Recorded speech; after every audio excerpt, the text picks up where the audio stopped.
महाराज धृतराष्ट्र पांडवों को खांडव वन देते हैं, बंजर धरती और एक वन, अरण्य, और कहते हैं जाओ अपनी नवीन शुरुआत करो, अपना जो नवीन राज्य है उसकी शुरुआत वहां से करो। वहां बंजर धरती है और खांडव वन है। खांडव वन जो आज का मेरठ है, उसका नाम खांडव इसलिए था कि खांड मतलब मधु, स्वीट। उसमें महुआ के बहुत सारे पेड़ थे और महुआ के पेड़ आप जानते हैं जब उसके फूल आते हैं तो पूरा आसमंत जो है, वातावरण जो है वो मधुरता से भर जाता है। ये वन इक्षुमती नदी के किनारे पर था। वहां बहुत सारे प्राणी, पशु, पक्षी, सांप, कछुए, मछली, जलाशय सब कुछ था और उसके राजा थे राजा तक्षक, नागराज तक्षक। तो जब ये दिया तो अर्जुन और कृष्ण वहां चले गए और सोच रहे थे, अर्जुन पूछ रहे थे कि अब क्या करें, इसको कैसे करें, ये तो वन है, बंजर धरती है, ये वन की भूमि भी अपने को चाहिए, लेकिन इसको कैसे करें, यहाँ पे कैसे हम इंद्रप्रस्थ बनाएंगे। तो अग्निदेव उनके पास आए और उन्होंने कहा कि मैं 7 बार प्रयास कर चुका हूं इस वन को जलाने का, और ये जो राजा तक्षक हैं जो यहाँ रहते हैं, नागराज, इनके मित्र हैं, परम मित्र हैं इंद्रदेव। जब भी मैं अग्नि के रूप में इसको प्रज्वलित करना चाहता हूं, इंद्रदेव वरुण की वर्षा कर देते हैं और उसको आग को बुझा देते हैं। तो आप मेरी मदद करें, ये मेरे लिए आवश्यक है करना। तो अर्जुन ने सोचा, मैं भी तो यही सोच रहा था कि ये जो वन है ये जल जाए तो मुझे और भूमि मिल जाएगी जिस पर इंद्रप्रस्थ खड़ा होगा, बड़े बड़े महल खड़े होंगे। तो उन्होंने वरुण देव की आराधना की कृष्ण के कहने पर। वरुण देव प्रसन्न हो गए और वरुण देव ने कहा कि क्या चाहिए। उन्होंने कहा, मुझे एक ऐसा धनुष्य चाहिए जिस पर बाण लगाते ही जहां मेरा बाण जाना चाहिए वहीं जाए। एक अलौकिक दिव्य धनुष्य चाहिए। फिर मुझे 2 तरकश चाहिए, अक्षय तरकश, जिसके बाण कभी खत्म ही ना हो।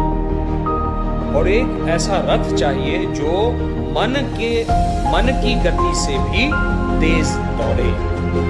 वरुण देव ने उनको गांडीव धनुष दिया, अक्षय तरकश दिए 2, और वो अलौकिक रथ दिया जिसको बाद में आपने महाभारत के भारतीय युद्ध में देखा, जिसका सारथ्य किया स्वयं भगवान कृष्ण ने। फिर जब ये मिला तो उन्होंने अग्नि से कहा, अग्निदेव आप इसको भस्म कीजिए। अग्निदेव ने जब उसको वन को भस्म किया तब तक्षक राज वहां नागराज तक्षक वहां पर नहीं थे, वो कुरुक्षेत्र गए थे। सारे पशु पक्षी उसमें से हाहाकार मच गया, जलने लगे, लोगों के पैर जल रहे हैं, प्राणियों के, पक्षियों के पंख जल रहे हैं, गर्दन जल रही है, आंख जल रही है, भस्मसात होने लगा सब कुछ। पक्षी उड़ने लगे, जैसे ही प्राणी भागने लगे, पक्षी उड़ने लगे, अर्जुन ने अक्षय तरकश से बाण निकालकर उस गति से गांडीव से बाण चलाए कि सबको मार दिया, संहार कर दिया। पूरा सब कुछ जल गया। उसमें जलाशय थे, उसका पानी जलाशय का पानी सूख गया, कछुए मर गए, मछलियां मर गई, सब कुछ मर गया, पेड़ पौधे जल गए। तक्षक का बेटा अश्वसेन, मय नाम का असुर, जिसके माध्यम से, जिसकी सहायता से कृष्ण जी ने मय सभा बनाई इंद्रप्रस्थ में बाद में, और 4 पंछी, इतने ही बचे, 6 लोग। उसके ऊपर इंद्रप्रस्थ खड़ा हुआ, निर्माण हुआ। लेकिन प्रतिशोध की ज्वाला में तक्षक दहक रहा था, प्रतिशोध लेना चाह रहा था। रुका, भारतीय युद्ध खत्म होने तक रुका, पांडव स्वर्गारोहण पर चले गए तब तक रुका, राजा परीक्षित बना हस्तिनापुर का, तब जाकर तक्षक ने उसे काटा, दंश किया, डंक मारा और राजा परीक्षित मर गया। अपने पिता को मरता हुआ देख प्रतिशोध की ज्वाला में धधक उठा उसका बेटा जन्मेजय। उसने एक ऐसा यज्ञ का आरंभ किया।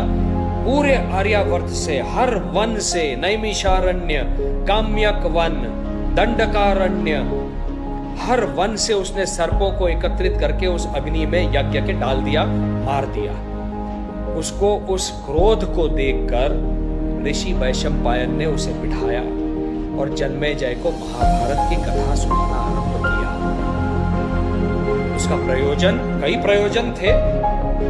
जीवन यापन कैसे करना है, कलयुग में जीवन यापन कैसे करना है, ये वो राजा जन्मेजय को बताना चाह रहे थे।